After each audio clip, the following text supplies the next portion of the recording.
Olá, bom dia no nome de Jesus, mais um fim de semana aqui juntos. Hoje eu quero falar algo que acredito que vai ser muito importante para você e para sua família.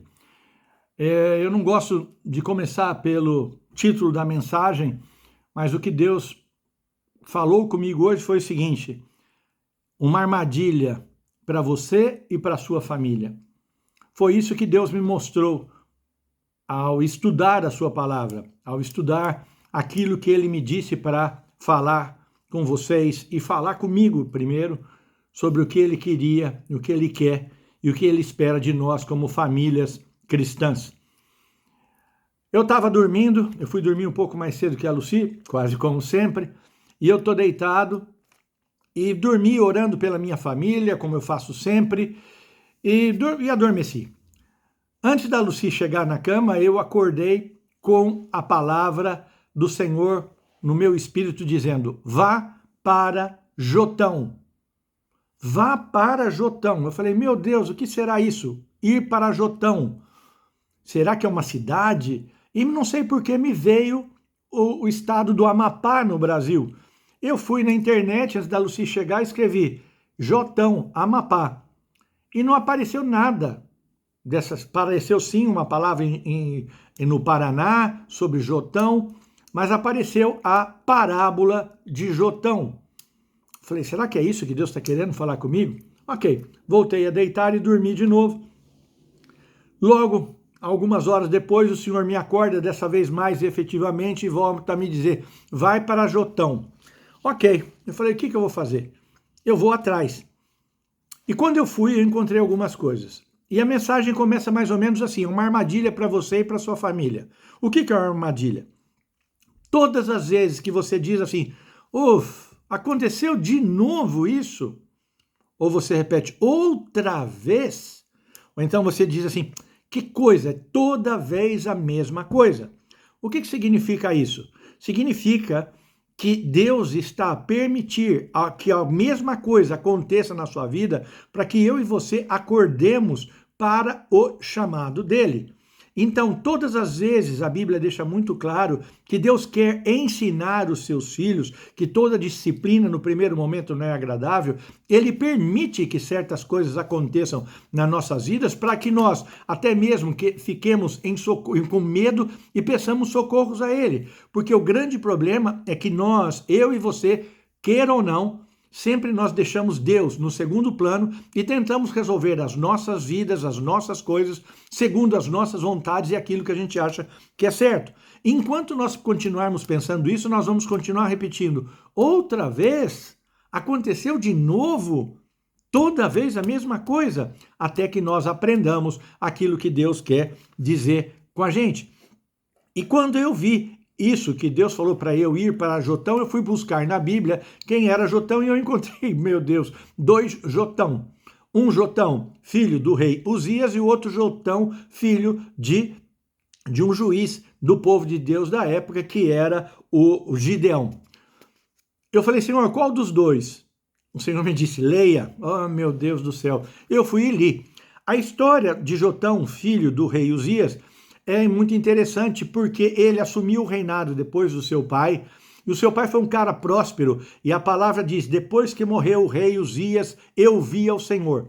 A morte do pai de Jotão, o rei Uzias, serve para mudar as nossas vidas em muitas coisas. Eu já fiz essa pregação, mas eu nem lembrava e nem falei sobre Jotão, porque Deus não me mandou falar sobre ele. Mas dessa vez, diz que Jotão, filho do rei Uzias, fez quase tudo certo para agradar a Deus, a única coisa que ele fez é que ele não tirou idolatria do meio do povo. Isso continua acontecendo até hoje nas nossas vidas.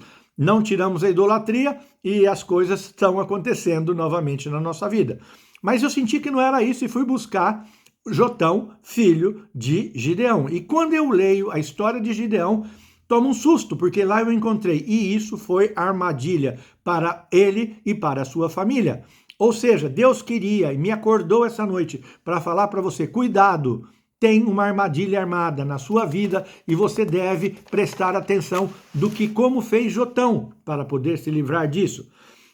O que aconteceu? Gideão foi um cara super famoso, ele era um cara que lutou para salvar o povo de Deus.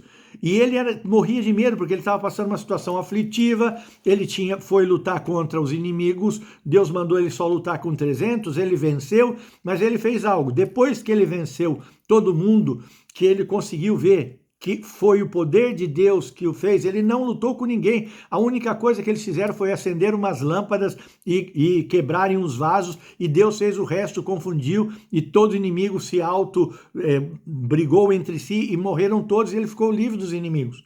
E ele chegou, e a única coisa que ele pediu, ficou tão contente quando ele voltou para o meio do povo, ele pediu ouro para as pessoas, para fazer um brinco de ouro, e ele fez uma imagem, uma estátua do efode de oração. E ele disse que ali era uma homenagem da vitória dele, ou seja, ele não levou as pessoas a Deus, mas levou as pessoas até aquela imagem, e elas adoraram não a Deus, mas a imagem. Então isso ficou muito, muito triste, porque as pessoas começaram a ser idólatras, e Jotão resolveu um dia tomar uma posição, e ele quebrou a estátua de um deus maligno que havia naquele tempo, e a partir daí ele foi expulso do povo, porque o povo idólatra não aceitou aquilo, e Gideão passou a mudar até de nome e foi chamado aquele que era do time de Satanás. Então, um homem que venceu pelo poder de Deus, o seu filho destruiu aquilo que devia fazer, mas ele deixou com que as pessoas adorassem outros deuses. Conclusão. Que história eu tiro disso? Eu tiro disso 3 coisas. Primeiro, o orgulho. Depois de vitória, depois de Deus abençoar, entrou na família de Gideão o orgulho. Meu amor, meus amigos queridos da minha vida, toda vez que na sua família houver orgulho, um mais orgulhoso que o outro, um se sentindo melhor que o outro, um se sentindo melhor que a mulher se sentindo melhor que o marido, mais importante na família, vai entrar o caos. O Senhor vai tomar uma atitude nessa situação. A outra coisa que aconteceu foi a autossuficiência. Gideão achou que ele era autossuficiente, que ele não precisava mais de Deus. E o que ele fez? Ele foi buscar em outras fontes de adoração, e ele passou a ser chamado de adorador de Satanás. Ou seja, toda vez que você toma a autossuficiência como a tua arma para vencer os problemas, se prepara que Deus não vai gostar disso. E o terceiro é a falta de reconhecimento. Está na história de Gideão e do seu filho Jotão, que aquelas pessoas às quais Gideão ajudou, Gideão livrou dos inimigos, elas não reconheceram o seu valor. Ou seja, toda vez que na sua família você deixa de dizer para os seus filhos, para sua mulher e para você mesmo que vocês são dependentes do poder de Deus, e toda vez que vocês deixam de reconhecer as pessoas que os ajudaram e deixam de reconhecer a ajuda de Deus, Deus vai tomar uma providência. E o que aconteceu? Deus fez com que na família de Jotão, na família de Gideão, entrassem um espírito maligno. Por quê? Porque quando entra orgulho, as brigas surgem, porque quando entra a autossuficiência, Deus se afasta, porque quando falta o reconhecimento, ou seja, o amor vai embora e impera o ódio.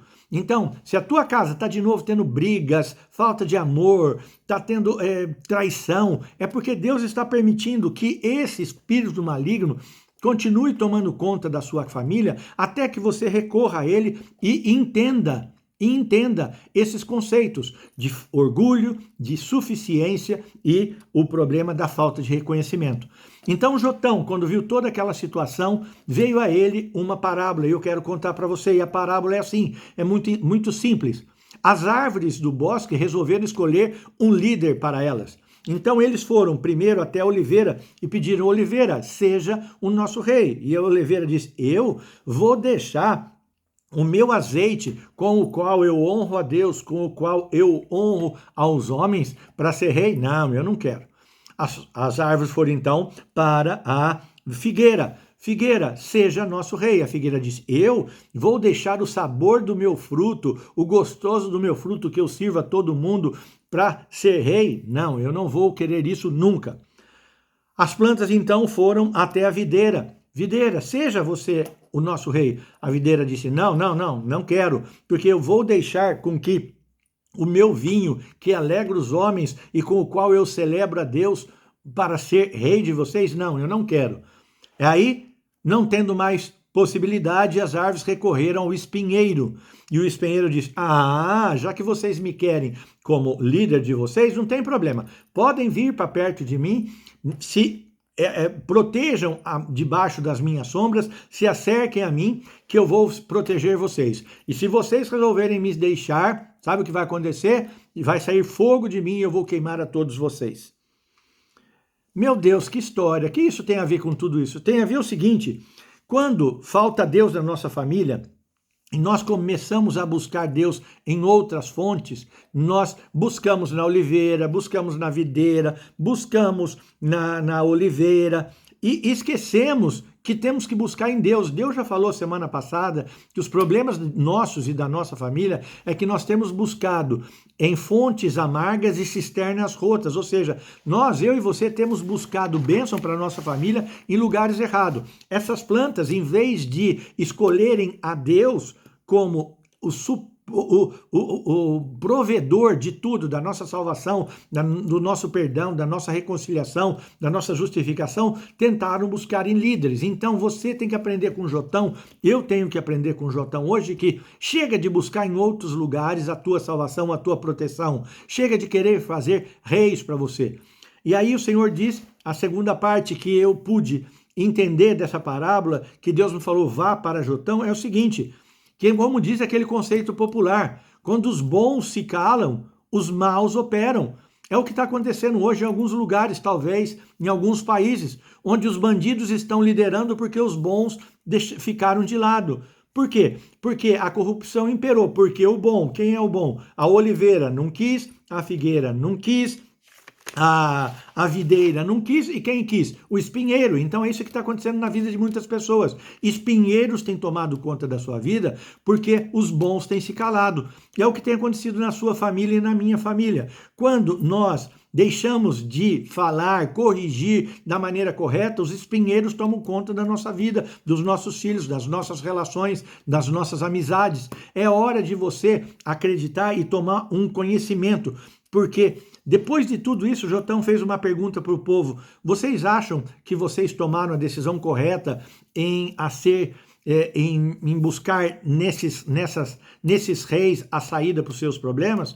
Será, e Deus faz essa pergunta para mim hoje, será que nós estamos sendo justos, levando a nossa família a buscar em cisternas rotas, em vasos quebrados, aquilo que nós deveríamos buscar em Jesus?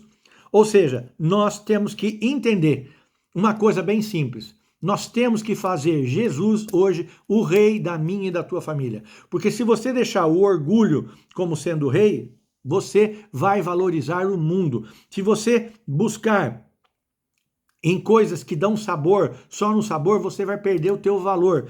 E se você buscar só a glória, você vai perder os outros lados. Então, eu e você temos que colocar na nossa família esses princípios, que são princípios de valorizarmos mutuamente. Valorize seu filho, valorize sua filha, valorize sua mulher, valorize seu esposo, em cada pequeno detalhe. Quando você deixa de valorizar, o espírito maligno vai entrar na sua casa. Busque os bons sabores da vida, busque os sabores de alegria, busque a alegria, porque a alegria do Senhor é a nossa força. Chega de falar suas coisas tristes, desagradáveis. Seja alegre, porque o Senhor é a nossa força e Ele nos protege. Ou seja, sejamos mais dependentes de Jesus. Se você não for, vai ser uma armadilha para você e para sua família, você continuar buscando reis na sua vida.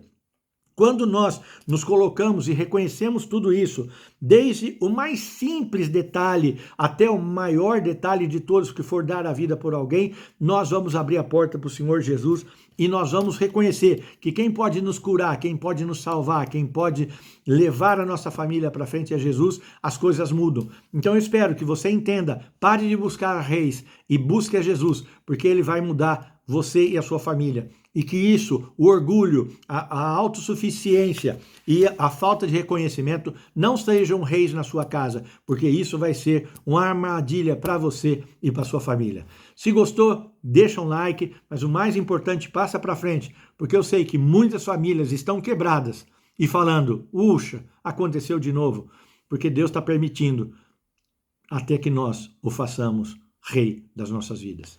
Deus te abençoe.